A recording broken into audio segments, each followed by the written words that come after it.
Ricardo here. Ngayong araw, ituturo ko sa inyo kung paano mag-drive ng automatic na car. Bago ang lahat, dapat muna nating malaman ang mahalagang parte ng sasakyan.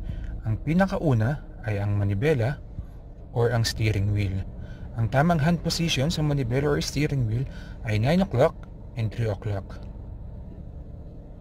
Ang susunod naman na bahagi ay ang pedals.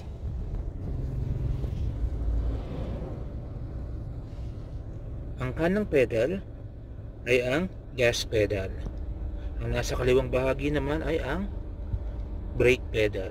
So kung gusto mong mag-stop, apakan ng brake pedal. Pag gusto mo namang tumakbo, apakan ang gas pedal. Sa dashboard naman makikita mo ang iyong RPM, ang kilometers per hour, ang speed or ang bilis ng takbo mo, ang odometer, ang layo ng itinakbo mo, at ang gas level. Sa akin ay meron pang 4 na bars. So safe pa siyang ibiyahe. Nasa gitnang bahagi naman ng sasakyan makikita ang iyong head unit kung saan makikita ang stereo, ang controls ng aircon, ng defogger, at ng hazard. Nasa kaliwang bahagi naman ng sasakyan ang 4 na power buttons na siyang kumokontrol ng 4 na bintana ng sasakyan. Ang susunod naman ay ang gearbox or gear selector. Ang letter P stands for parking, R for reverse or atras, N for neutral, D for drive, at ang number 3 at 2 ay para sa downhill at uphill. At ang susunod na bahagi naman ay ang handbrake. Ngayon, bago natin patakbuhin ang sasakyan, siguraduhin natin nagsuot tayo ng seatbelt,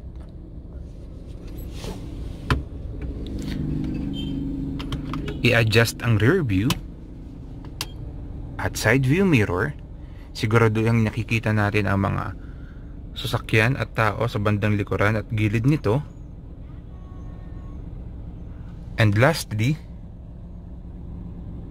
i-adjust natin ang ating upuan sa pamamagitan ng seat lever and adjuster na matatagpuan sa ilalim at gilid nito.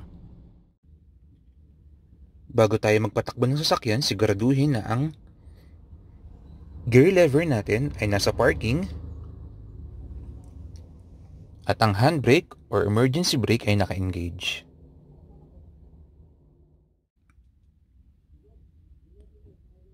At bago natin patakbuhin ang sasakyan, always step on the brake. Habang nakaapak sa brake, pwede na natin buksan ang sasakyan. By twisting it clockwise, 1, 2, 3. So always remember to step on the brake. The gear lever is on parking at ang handbrake ay naka-engage. So let's start. Ngayon, pwede na nating i-release ang handbrake.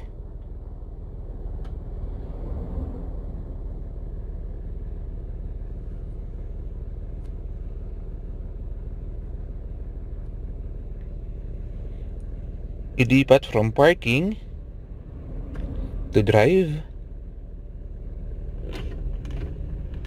At dahan-dahan nating bitawan ang brake.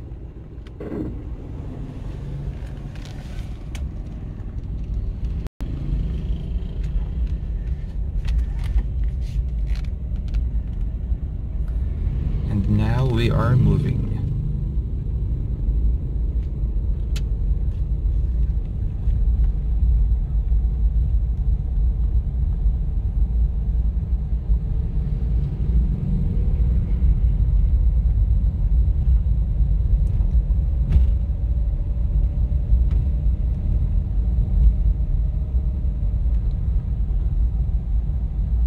Sa pagliko naman, siguraduhin natin na ang side mirror ay nakatapat sa corner bago tayo lumiko.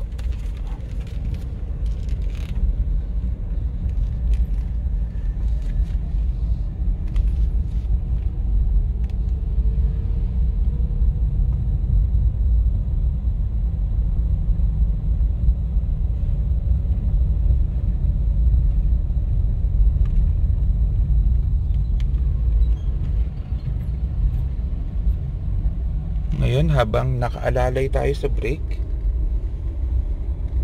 dahan-dahan natin siyang iangat at ilipat sa drive, sa gas, upang bumilis ang ating takbo.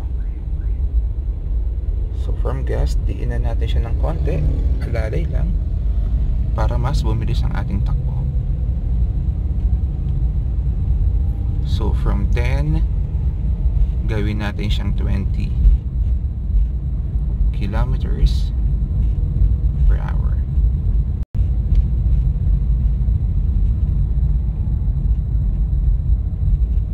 So gawin lang ulit sa side mirror. Antayin natin tumapat tayo sa corner bago tayo mag turn.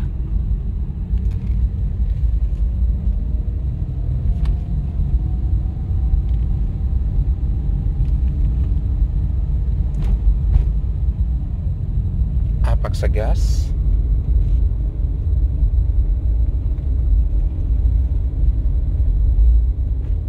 Para bumilis.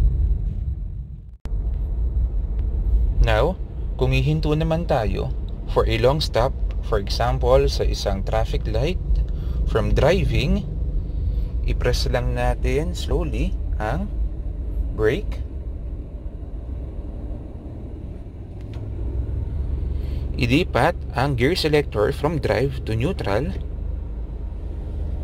at i-engage ang handbrake or emergency brake. At kung mas matagal, pwede na rin nating i-release ang ating apak sa brake. So every time mag-shift tayo ng gear from neutral to drive, always step on the brake first and then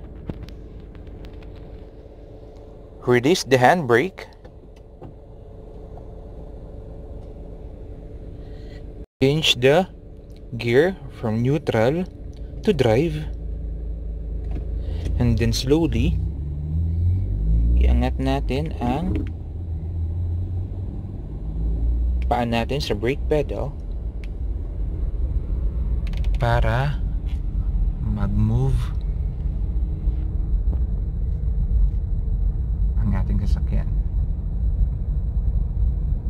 So ngayong gumagalaw na slowly ang sasakyan, pwede na natin ulit apakan ang gas pedal para bumilis.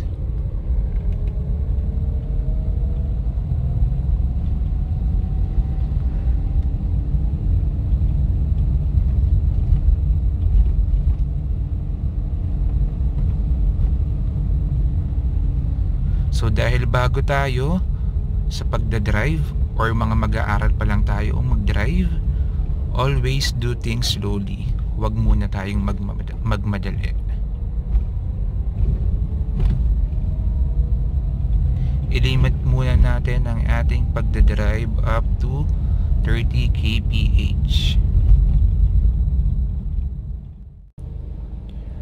Reminder for everyone na ngayon pala mag-aaral mag-drive, always do things slowly sa una, kasi pagka araw-araw nyo nang ginagawa yung pagdadrive, magagamayin nyo na siya.